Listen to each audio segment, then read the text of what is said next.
नागरिक भी नहीं माना जा रहा। तो गांधी जी ने यह प्रण किया कि देश में जाकर कुछ ऐसा काम करना है जिससे देशवासियों का मस्तिष्क ऊपर उठे। आपको ये जानकर होगा, बहुत अलग रहेगा कि वो व्यक्ति जो कोट पैंट और टाई में आया था, जब भारत में उसने आप लोगों को देखा, हम लोगों को देखा कि ये तो वो देश है जहां पर तन पर पूरे कपड़े भी नहीं हैं और मैं इस देश को कैसे आगे ले जा सकता हूं, तो आप समझ लीजिए उन्होंने अपनी टाई, बेल्ट, जूता सब उतार दिया और उन दो कपड़ों में आ गए जिसमें हमारा भारतीय किसान रहता है, एक धोती में और एक बिना सिला कपड़े में। उन्होंने सब त्याग दिया, अपनी सब धन दौलत वो विदेश छोड़ा है, अफ्रीका छोड़ा है और यहाँ पर हम लोगों से कांधे से कांधा मिलाकर उन्होंने यात्राएं की। उस समय जब हमारे पास परिवहन के साधन नहीं थे, जब हमारे पास सूचना क्रांति नहीं थी, उस समय गांव गांव घूमे गांधी जी और देश को एकजुट बनाने में उनकी अहम भूमिका है। ये वो समय था जब भारत में अंग्रेजों ने हमें पूरी तरह जकड़ रखा था और हमें बिना किसी कारण के जेलों में डाल दिया गया था। कोई कारण नहीं था, सिर्फ क्या कारण था कि हम देश को, अपने देश को आजाद कराना चाहते थे।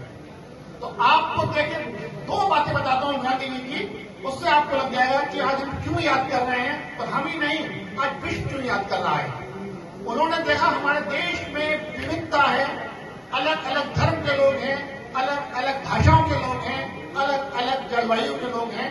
उन्होंने कहा सिर्फ हमारा मकसद है देश को स्वतंत्र कराना और देश में एकता स्थापित करना। अगर हम देश में एकता नहीं लाएंगे, आपस में लड़ते रहेंगे, तो देश कभी न स्वतंत्र होगा और नहीं हम आगे बढ़ सकते हैं।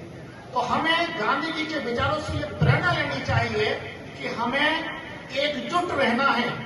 वही देश आगे बढ़ता है जिसमें एकता होती है और इसके लिए उन्होंने दो बड़े हथियार दिए हमें।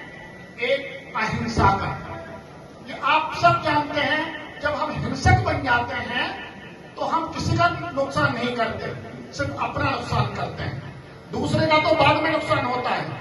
क्योंकि हम हिंसक बन के हम मानव नहीं रहते, और जो मानव नहीं रहता वो आप जानते हैं दानव बन जाता है।